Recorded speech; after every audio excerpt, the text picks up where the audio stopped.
బంజారా లేదా లంబాడీల చరిత్ర. పురాణాల నేపథ్యం శ్రీకృష్ణ భగవానుడితో సంబంధం.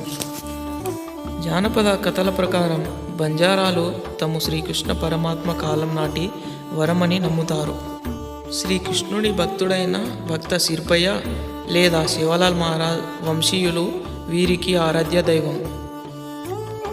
కృష్ణుడు గోవులను కాచే కాలంలో ఆయనకు సహాయంగా ఉన్న గోపాలకుల వంశమే ఈ లంబాడీలని ఒక నమ్మకం. రాజస్థాన్ పృథ్వీరాజ్ చౌహాన్ సంబంధం.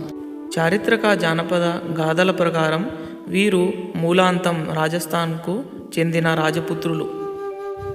12వ శతాబ్దంలో పృథ్వీరాజ్ చౌహాన్ మరియు మహమ్మద్ ఘోరీల మధ్య జరిగిన యుద్ధాల తరువాత వీరు అడవులకు చెదిరిపోయారు.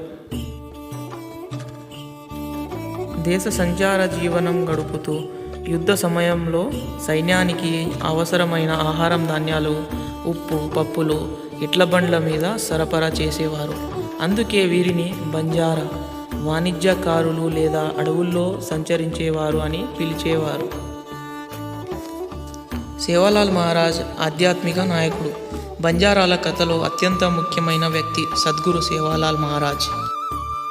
ఆయన 18వ శతాబ్దంలో జన్మించారు. బంజారాల ఆచారాలను, సంప్రదాయాలను సంస్కరించిన గొప్ప వ్యక్తి. ఆయన ప్రబోధించిన 22 నియమాలు ఇప్పటికీ బంజారాల సంస్కృతికి వెన్నెముక. ఆయన చేసిన మహిమల గురించి, క్రూర మంత్రగత్తెలను ఎదిరించిన విధానం గురించి అనేక జానపద పాటలు, లేంగీలు ఉన్నాయి. బంజారాల సంస్కృతి, ప్రత్యేకత, కథనాలు. బంజారాల జీవన శైలిలోనే ఒక కథ ఉంటుంది. వస్త్రధారణ. వారి రంగురంగుల దుస్తులు, అద్దాల పనితనం, రాజస్థానీ రాజసం కలిపి ఉంటాయి. ముస్లిం దండయాత్రల సమయంలో తమ స్త్రీలను రక్షించుకోవడానికి వారు గుర్తింపు దొరకకుండా ఇలాంటి దుస్తులు ధరించడం మొదలుపెట్టారని ఒక కథ ఉంది. భాష గోర్బోలి. ఇది సంస్కృతం, రాజస్థానీ, గుజరాతీ భాషల కలయికగా ఉంటుంది. ఈ భాషను లిపి లేకపోయినా కథల ద్వారా తరతరాలుగా అందుతుంది. బంజారాల జానపద కళలు. తీజ్ పండగ. పెళ్లి కాని యువతులు మొలకల బుట్టలను సాగు చేస్తూ జరుపుకునే వేడుక. దీని వెనుక ప్రకృతిని ఆరాధించే అందమైన కథ ఉంటుంది. లంబాడీ నృత్యం.